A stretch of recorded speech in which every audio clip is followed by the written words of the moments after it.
So as of late, there's been complaints from Netflix users that when they log on, this screen pops up.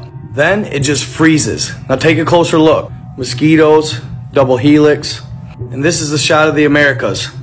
Mosquitoes all in red. Now most users think nothing of it, back out of Netflix, go back in, everything works fine. But a large amount of them are raising the obvious question. What is it? What does it mean?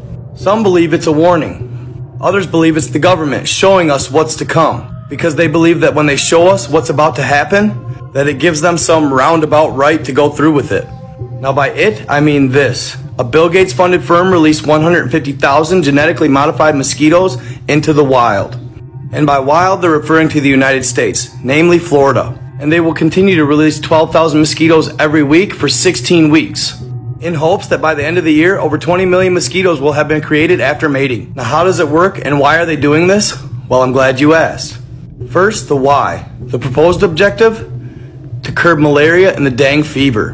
And they're going to do this by using the Aedes aegypti species of mosquito, being that the females of this particular mosquito species carry and spread the diseases while the males simply can't.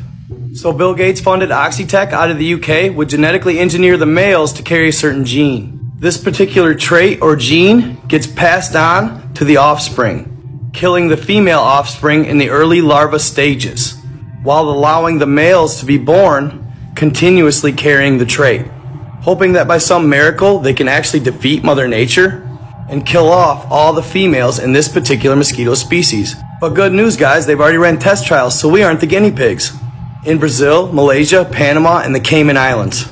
Now at this point, Oxitec hadn't received regulatory permission to release them in the United States until recently.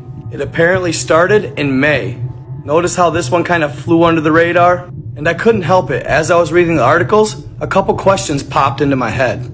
As a US citizen, I currently live in Michigan. How many people do I know that have ever had dengue fever and or malaria?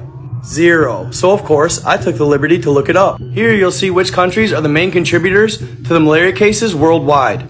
Notice that the US percentage is so small, they didn't even list it. And as I continued, I found that only 2,000 people in the United States per year get malaria. The vast majority of those cases were immigrants and or travelers from foreign countries. Hardly any domestic cases. And now the dengue fever. Only 70 local transmitted cases in Florida and 10 in Texas. So what's the real agenda here, Bill? Stay